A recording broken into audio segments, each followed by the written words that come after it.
নমস্কার,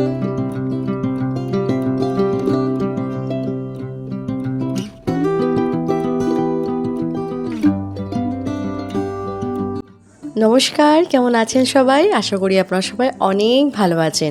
আমার নতুন একটি ব্লগে আপনাদের আরও একবার স্বাগত জানাই। আজকের দিনটা হলো শুক্রবার, সকাল এখন 7:30। সকাল সকাল কী পরিমাণে চড়া রোদ্দুর দেখুন, আর তার মধ্যে ফুলগুলো একটু দেখুন। এই নতুন একটা ফুল ফুটেছে আজকে, জবা, বেশ ভালো লাগছে।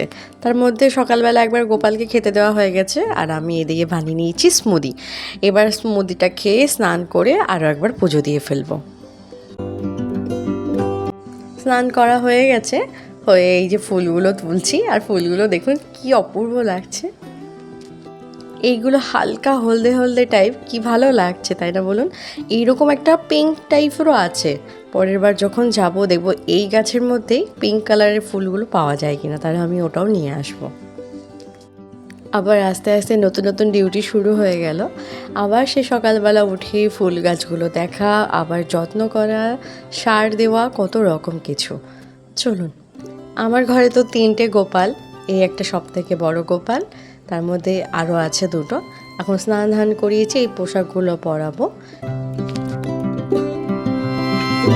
এই যে বড় গোপালটা, সে এসেছিলেন আজ আমার কাছে পুরো 3 বছর, আর ইনি যেটা আমার হাতে দেখছেন, ইনি আমার সাথে রয়েছে প্রায় 10 বছর, আর ইনি এসেছেনও 3 বছর, 4 বছর।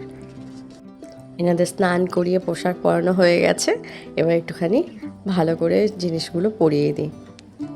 এই দেখুন সিঙ্গারের পরে কত সুন্দর লাগছে।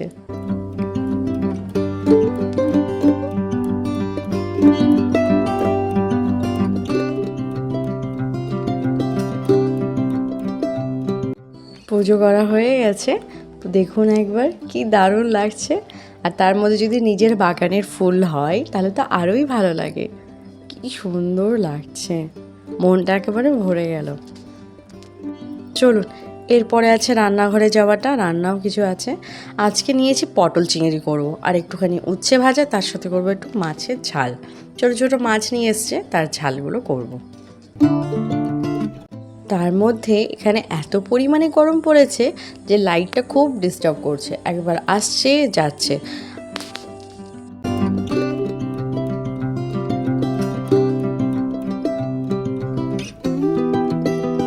পটলের রসাটাই শুধু বাকি, বাকি রান্না সব রেডি।